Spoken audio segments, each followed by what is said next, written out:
क्या आपको एक एस्ट्रोनॉट की जिंदगी मजेदार लगती है? अगर हाँ, तो आप एक हद तक सही सोचते हैं। लेकिन ऊपर से हरा भरा दिखने वाला जंगल अंदर से उतना ही खतरनाक होता है। अंतरिक्ष में उड़ते रहना और जीरो ग्रेविटी में होना वाकई बहुत मजेदार होता है, लेकिन इसके साथ ही एस्ट्रोनॉट्स को बहुत सारी मुश्किलें भी झेलनी होती हैं। अंतरिक्ष में कभी भी कोई भी समस्या आ सकती है, इसलिए उन्हें हर माहौल के लिए तैयार किया जाता है। एस्ट्रोनॉट्स को अंतरिक्ष में जाने से पहले हर बिगड़े हालात के लिए तैयार किया जाता है। जरा सोचिए, अगर आपको कुछ महीने सभी लोगों से दूर एक जगह पर रहना हो, जहां पर आपकी एक छोटी सी गलती भी आपकी जान के लिए खतरा बन सकती है, क्या आप ऐसी जगह पर बिना किसी तैयारी के जाएंगे? एस्ट्रोनॉट्स को अंतरिक्ष में जाने से पहले बहुत सारी चीजें सिखाई जाती हैं। एस्ट्रोनॉट्स पृथ्वी से काफी समय तक दूर रहते हैं। ऐसे में अगर कोई भी परेशानी आती है तो उन्हें अंतरिक्ष में कोई मैकेनिक नहीं मिलता है, इसलिए उन्हें अपने अंतरिक्ष शिप के बारे में सारी चीजें बताई जाती हैं। उन्हें कंट्रोल पैनल जोड़ना, शिप उड़ाना, स्पेसशिप रिपेयर करना और दूसरी जरूरी चीजें सिखाई जाती हैं। इसके अलावा उन्हें अपने शरीर का ख्याल खुद से रखने की भी ट्रेनिंग दी जाती है। उन्हें थोड़ी बहुत सर्जरी करना और दवाइयों के बारे में बताया जाता है, जिससे वे खुद अपना इलाज कर सकें। अंतरिक्ष में कभी भी कुछ भी हो सकता है, जैसे कोई गैस लीक हो सकती है या फिर आग लग सकती है।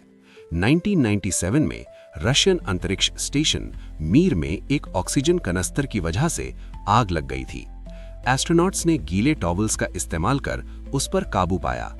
अंतरिक्ष में जाने से पहले एस्ट्रोनॉट्स को महीनों तक ट्रेनिंग दी जाती है और मिशन पर भेजने से 2-4 महीने तक उनको खास ट्रेनिंग दी जाती है। जिंदा रहने के लिए तैयारी करना बहुत जरूरी है। जैसा कि कहा गया कि एस्ट्रोनॉट्स को हर माहौल के लिए तैयार किया जाता है। उन्हें अनजान परेशानियों से निपटना सिखाया जाता है। उन्हें ट्रेनिंग देने वाले उनके लिए नई नई परेशानियां ढूंढ कर लाते हैं और उन्हें उससे निकलना सिखाते हैं। अंतरिक्ष में जाने से पहले एक एस्ट्रोनॉट को बहुत सारी किताबें और बहुत सारी ट्रेनिंग करनी पड़ती है। जान का खतरा आने पर अक्सर हम अपना मानसिक संतुलन खो देते हैं। ऐसे में हमारी सोचने की क्षमता कम हो जाती है और मरने के चांसेस ज्यादा हो जाते हैं। एस्ट्रोनॉट्स को शांति से हर समस्या से निपटना सिखाया जाता है। ये ट्रेनिंग उन्हें सिर्फ अंतरिक्ष में ही नहीं, पृथ्वी पर भी काफी काम आती है। मान लीजिए आपकी गाड़ी किसी ऐसी जगह बिगड़ जाए जहां दूर दूर तक कोई मैकेनिक ना हो, तो आप क्या करेंगे?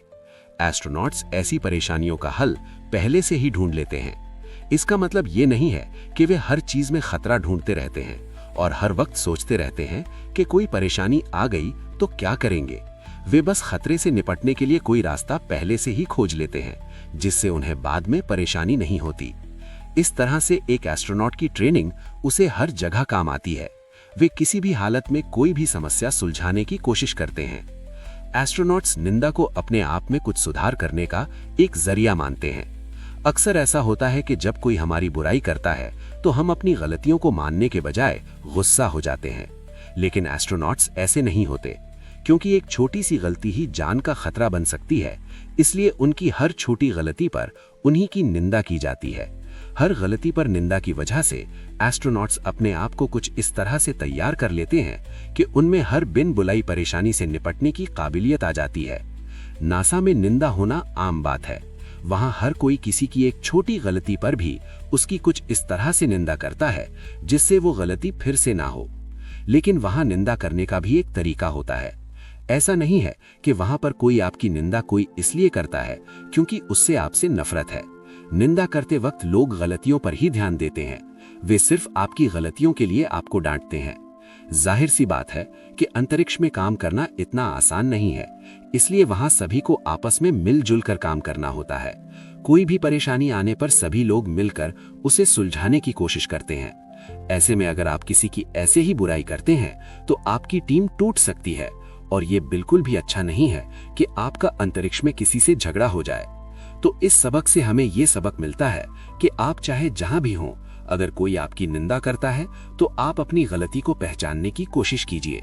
इससे आप अपनी गलतियों को सुधार सकते हैं।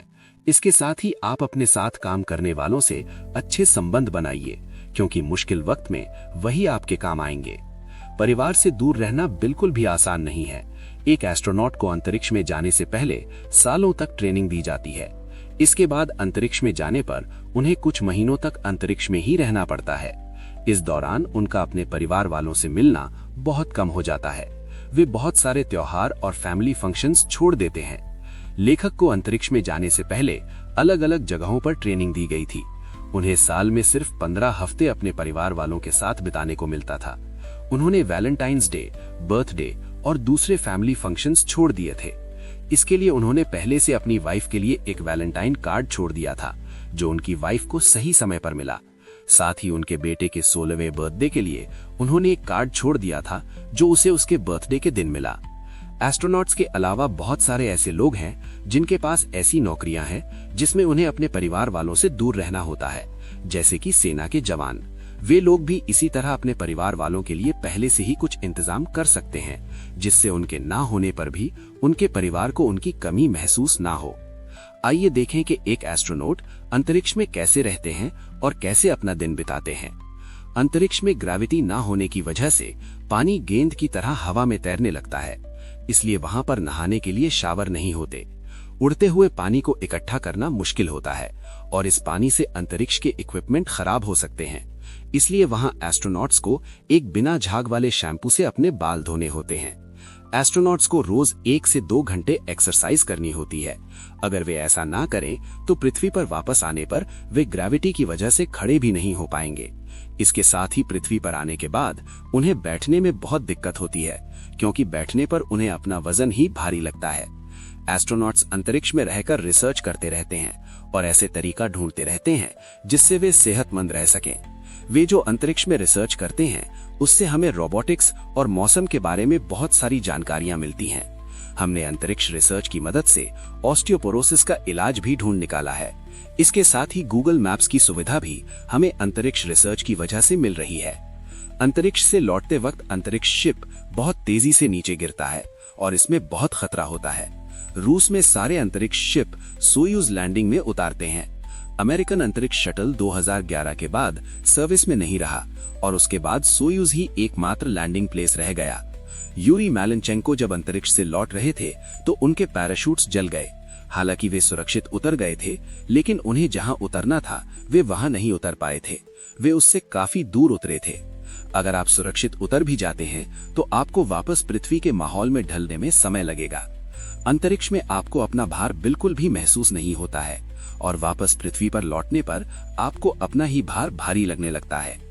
अंतरिक्ष में काफी समय तक रहने के बाद अर्थ पर वापस आने पर एस्ट्रोनॉट्स को पृथ्वी हरी भरी लगने लगती है। ऐसा नहीं है कि वापस आने पर उन्हें यहाँ की दुनिया बोरिंग लगने लगती है, क्योंकि वे काफी समय तक अंतरिक्ष में रहे हैं। पृथ्वी पर वापस आने के बाद उनमें बहुत से बदलाव आते हैं।